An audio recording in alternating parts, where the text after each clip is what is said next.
부동산 엑스포를 다녀왔어요. 그러니까 금, 토, 일 3일 진행이 됐었거든요. 엑스포 다녀오신 분 계신가요, 여기? 코엑스에서 진행된 부동산 엑스포. 안 다녀오셨어요? 가끔 이제 그런 정보들 있을 때 한번 찾아서 다녀오세요. 괜찮아요. 여러 가지 다양한 정보들, 그리고 현재 부동산 트렌드가 어떻게 바뀌어가고 있는지, 어떤 업체들이 참여했는지 그런 것들을 쭉 흐름을 보는 것 자체도 큰 공부가 될 겁니다. 그래서 못 다녀오신 분들을 위해서 이 엑스포에서 저희가 참여해서 또 많은 분들 만나 뵙고 또 상담도 했는데요. 제가 상담하면서 굉장히 많이 놀랐던 부분, 이것만큼은 이러이러한 상담 내용이 있었습니다라고 여러분들께 전달드리고자 하는 그런 내용이 있었어요. 그게 뭐냐면요. 사실 뭐 자리가 비좁아서 그냥 다리 꼬고 앉아서 이러고 상담을 했었어요. 많은 분들께 만나 뵈면서. 굉장히 여러 번 반복됐던 상담 내용 중에 하나가 뭐냐면요. 이거예요, 이거. 지역주택조합. 저는 깜짝 놀란 게 제가 한 2년 전부터 이거를 방송에서도 그리고 이 강의를 하면서도 굉장히 많이 강조해서 하시지 말라고 그렇게나 당부하듯이, 사실 여러분들하고 저하고 무슨 관계가 있어요? 제 가족이 아니잖아요. 근데 정말 가족한테 드리는 말씀, 그런 심정으로 간곡하게 말씀을 드렸는데도 그렇게나 많은 분들이 지역주택조합에 덜커덕 피 같은 본인의 돈을 넣어두셨더라고요. 전 이해를 할 수가 없는 거예요. 이해를. 그게 어디에서 그런 문제가 벌어지냐면요. 다 욕심이에요. 욕심. 제가 늘 강조하는 게 뭐냐면요. 여러분들 남보다 엄청나게 빨리 가려고 하지 마세요. 세상에 그런 길은 없어요. 절대. 특히 투자의 세계에 있어서는. 그냥 물가 상승률보다 조금 더 번다. 내 돈 가치가 떨어지는 것을 막겠다라는 생각으로 투자를 하시고, 그런 성공적인 투자를, 안정적이고 성공적인 투자를 계속해서 반복해 가시면 5년 후, 10년 후에 여러분들은 남보다 훨씬 큰 부자가 되어 계실 거예요. 근데 그 시간을 못 견디시고 내가 한 방에 다 해결해 버려야지, 이런 생각이 머릿속에 들어오는 순간 이런 거 하는 거예요. 지역주택조합 같은 거. 그리고 앞으로 더 기승을 부릴 겁니다. 굉장히 많이 기승을 부릴 거예요. 정부 규제 때문에 굉장히, 그러니까 다양한, 시장에는 여러분들도 있지만, 그러니까 부동산 공급자들도 있을 거 아닙니까? 개발업자들. 다양한 방식으로 이제 부동산을 공급하려고 하는데 모든 게 다 차단된 상태예요. 재개발, 재건축, 일반적인 재개발, 재건축도 어렵고요. 그리고 여러분들 흔히 접하게 되는 그 소형주택들, 오피스텔이나 다세대 주택도 이제는 짓기가 굉장히 까다로워졌어요. 근데 그 분들은, 계속해서 개발업을 해오시던 분들은 그 업을 하지 않으면 돈을 못 벌잖아요. 갑자기 뭐 편의점 장사할 수 없잖아요, 그분들이. 그러니까 길을 찾다가 요즘 한쪽으로 쏠리고 있는 게 이거예요. 지역주택조합. 그러니까 사람들, 이 업계에 있는 사람들, 뭐 다양한 사람들을 제가 만날 거 아니에요. 그래서 만나서 가만히 저 인간들 뭘 할 것인가 이렇게 귀를 기울여 보죠. 탐문을 하는 거죠. 모르는 척하고. 상당수가 지금 이거 하려고 준비를 하고 있는데 하지 마세요, 여러분들. 관심도 주지 마시고 귀도 기울이지 마시고 쳐다도 보지 마세요. 왜 하시면 안 되는지 그 이유를 조목조목 설명을 드릴 거예요. 그리고 지금 말씀드린 이 내용은 벌써 몇 달 전에요. 저희가 운영하고 있는 그 단체 카톡방 안에 어떤 분이 이렇게 질문을 하셔서 제가 상세하게 정리를 해서 글로 적어서 이렇게 올려드렸던 내용 그대로 옮겨온 거거든요. 그러니까 이런 식으로 저희 카톡방 안에서 중요한 정보들 이렇게 제공을 하고 있으니까 일단 가입 못하신 분들은 가입 방법 안내도 또 해드릴 거예요. 자, 일단 지역주택조합을 하시지 말아야 되는 이유 첫 번째, 조합 설립 자체가 안 되고 사업이 좌초되는 경우가 훨씬 더 많습니다.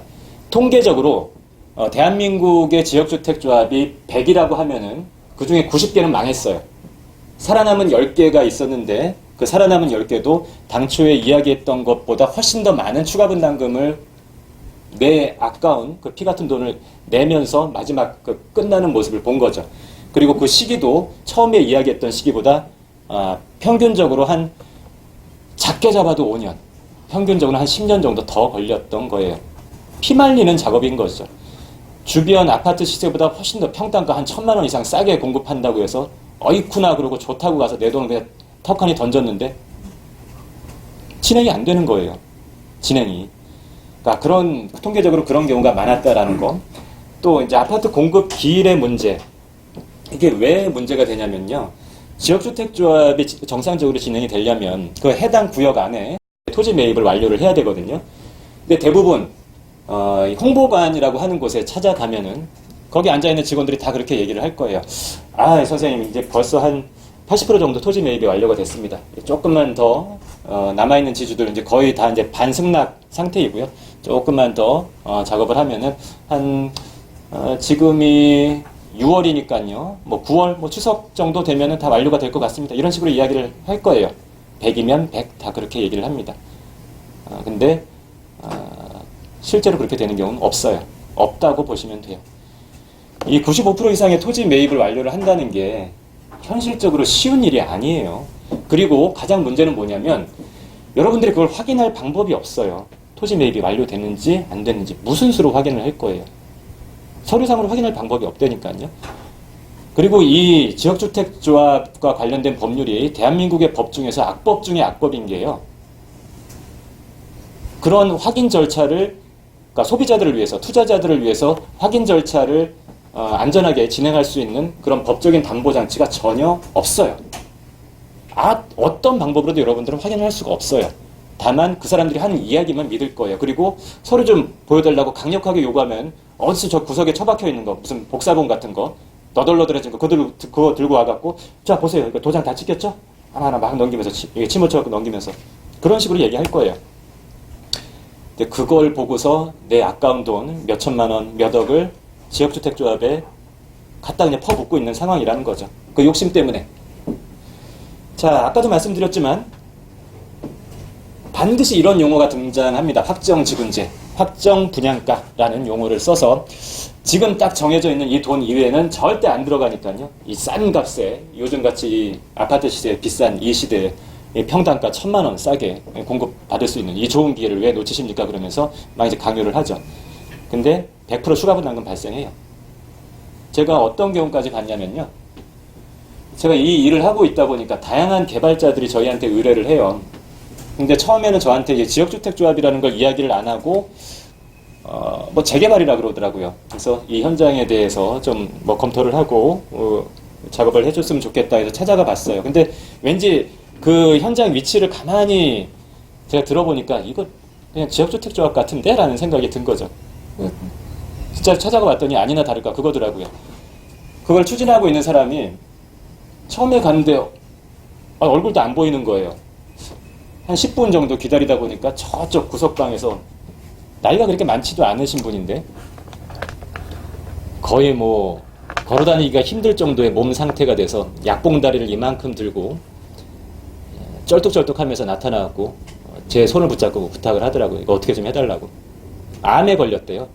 근데 그나마 그 사람은 그래도 좀 양심적인 거죠. 암에 걸릴 그 정도로 마음고생을 하면서 어떻게든 이 사업을 끌고 가려고 했던 거니까. 그런 일들이 비일비재합니다. 앞으로 극성을 부릴 거예요. 그리고 여러분들 지금 제가 이렇게 설명할 때는 그래 이딴 거 나 절대 안 할 거야 라고 생각을 하시겠지만 이 뱀 혓바닥 같은 말솜씨에 어느 순간 나도 모르게 넘어갑니다. 분명히 말씀드려요. 제가 그런 일이 한두 번 일어난 게 아니었기 때문에. 자, 그리고 또 문제가 뭐냐면요, 속게 되는 가장 중요한 이유 중에 하나가 굉장히 유명한 건설사, 이 시공사의 타이틀을 걸고서 작업을 해요. 홍보관에도 무슨 건설 해갖고 굵직굵직한 그런 건설사들 타이틀을 걸고서 이 유명한 건설사에서 진행을 하는데 문제가 생길 일이 있겠습니까? 천만에요. 그 건설사는 이 지역주택조합 사업과는 아무런 관련이 없습니다. 법적으로도 판례에 의해서도 문제가 생겼을 때 이 건설사가 책임을 져야 될 의무가 전혀 없어요. 단 하나의 의무도 없어요. 여러분들이 찾아가서 그 건설사한테 항의를 할 수도 없고요. 그 건설사가 책임을 져줄 이유도 없어요. 그러한 법률적 관계에 놓여 있지 않아요. 그러니까 그 건설사 타이틀을 믿고 이 지주택에 내 아까운 돈을 꼬라박는 그런 일을 하시지 않았으면 좋겠고요. 자, 그리고 경우에 따라서는 내가 어쩔 수 없이 그 순간 속아서 돈을 넣었어요. 근데 이거를 돌려받을 수 있겠는가를 저한테 이제 물어보시는 분들 꽤 많거든요. 돌려받기가 쉽지는 않고요. 일단 기본적으로 쉽지가 않고, 그나마 조합 설립 전과 후를 나눴을 때 조합 설립 전이라면 조금 더 돌려받기 쉬울 수도 있어요. 경중을 따졌을 때는. 근데 아예 처음부터 돈을 안 넣는 게 가장 상책이겠죠. 그리고 기본적으로 조합 설립 전에는 어떠한 자, 여러분들이 가서 싸워야 될 거 아니에요. 돈 다시 돌려받으려면. 어떠한 근거를 갖고 싸울 수가 있냐면은, 그러니까 대표적인 사례가 이런 게 있어요. 조합원 모집 초기 단계에서는 동호수 지정이라는 게 불가능하거든요. 근데 뭔가 확신을 심어주기 위해서, 아유, 선생님은 몇 동 몇 호, 좋은 거, 로얄청 제가 드리겠습니다라고, 이렇게 무슨 서류를 작성하는 척 하면서 동호수를 지정해주는 경우가 있어요. 다 불법이거든요. 만약에, 그러니까 이런 거를 했을 때, 당신 내 불법 저질렀다 라고 주장을 하면서 빨리 내 돈 돌려달라고 주장을 하실 수도 있을 거고요. 그리고 사실 이게 쉽지는 않은데, 토지 확보가 되어 있지 않은 상태에서, 뭐 80% 이상, 90% 이상 토지 매입을 완료를 했습니다. 매매 작업을 완료를 했습니다라고 거짓으로 여러분들한테 이야기한 거, 그 증거를 찾아내신다면은 또 그거를 근거로 해서, 빌미로 해서 내 돈을 빨리 돌려달라고 주장을 하실 수도 있어요. 근데 그 근거를 찾아내는 게 거의 불가능할 겁니다. 그래서 애초에 이런 거를 하지 마시고 돈을 넣지 마셨으면 좋겠습니다. 또 하나, 여러분들이 속는 대표적인 사례 중에, 이유 중에 하나가요. 신탁사를 등장시켜요. 무슨 신탁 하면은, 굉장히 좀 신뢰감이 가죠. 근데, 신탁사 타이틀이 중요한 게 아니고, 아까도 그러니까 시공사 타이틀이 중요한 게 아니다라고 말씀을 드렸죠. 어떠한 법률적인 관계에 놓여져 있는가가 중요한데, 신탁 계약은 체결하기 나름이에요. 체결하기 나름인데, 어떤 식으로 계약을 체결했는지 여러분들한테 공개를 안 해요. 절대로 공개를 안 합니다. 그러니까 신탁사는 그냥 여러분들한테 어떤 신념을, 확신을 심어주기 위한 도구일 뿐이지, 여러분들이 납부하신 돈이 누구의 계좌로 들어가서 룸사롱에서 쓰고 있는지, 누구의 생활비로 쓰고 있는지 확인하실 방법 전혀 없어요. 그러니까 하지 마셔야 되겠죠? 그런 거고요. 또 대행사 위임의 문제가 있어요. 보통의 경우에, 보통이 아니라 뭐 100%죠. 그 조합원 모집 작업, 이제 일종의 뭐 분양이라고 할 수가 있겠죠. 그 작업을 대행하는 대행업체가 있거든요. 그 작업을 대행사에 위임을 하는데, 상당수의 대행사들은 도덕성의 결여가 되어 있죠. 그래서 여러분들의 돈을 받아서 또 그 돈을 받는 과정에서 어떠한 식으로 홍보를 하던 그 책임을 대행사한테 묻는 게 정말로 어려워요. 여러분들 돈 받고 나서 그 사람들이 어느 순간 그 다음날 찾아갔는데 갑자기 사라져버리는 경우도 많아요. 찾을 방법도 없어요. 그 분양 현장에 있는 사람들이요, 자기 실명 쓰는 경우도 거의 없어요. 다 가명 써요.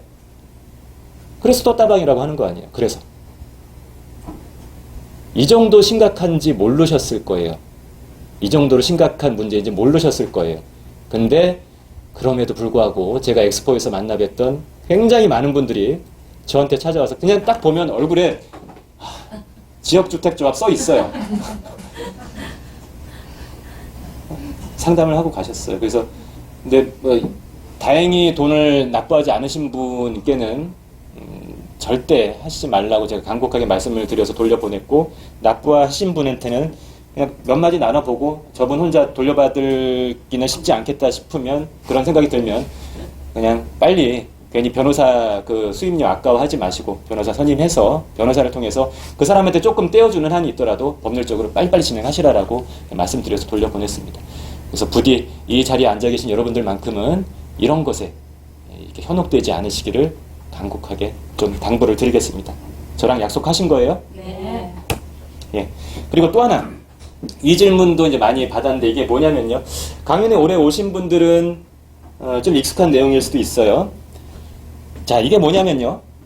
우리가 일반적인 재개발 투자를 할 때 재개발 그 물건의 프리미엄이 어떻게 형성되는가, 그 기본적인 구조를 표로 나타낸 거죠. 기본적으로 그거죠. 일반 분양가와 그리고 조합원 분양가의 차이에서 벌어지는 그 마진이 재개발 물건의 프리미엄이 되고요. 그리고 얼마만큼의 내가 투자 수익성을 확보할 수 있겠는가는 그 중간 과정에 추가 분담금이 얼마가 나올 것인가, 여기에 따라서도 또 달라지겠죠. 그걸 이제 계산하면 되는데요. 밑에 이제 A, B, C의 경우가 있어요. 굉장히 뭐 단순한 이야기입니다. 단순한 이야기예요. 내가 어떤 물건을 그 똑같은 물건을 3억 5천에 샀을 때, 4억에 매입을 했을 때, 4억 5천에 매입을 했을 때 각각 5천만 원씩 차이가 나죠. 그때에 내가 얼마만큼의 돈을 남기는 투자가 될 것인가를 이제 구분을 한 거예요. 매수가가 3억 5천이면요. 일반 분양가 8억에서 그다음에 조합원 분양가하고 추가 부담금을 합한 금액을 빼면 5천이 남는 장사를 하는 거고요. 매수가가 4억이라면 딱 그냥 똔똔이에요. 뭐 돈은 그렇게 남기지 못하겠지만 그래도 뭐 새 아파트를 서울에 확보한다는 그런 의미로 끝나는 거고요. 그것도 뭐 나쁘지는 않죠. 그 다음에 매수가가 4억 5천으로 넘어가게 되면은 이건 손해보는 장사가 되는 거죠. 이럴 바에야 그냥 나중에 기다렸다가 아파트 다 입주할 때 그때 사면 되는 거죠. 이게 이제 기본 구조인데 이 기본 구조를 일단 좀 이해를 하셔야 돼요. 근데 이 기본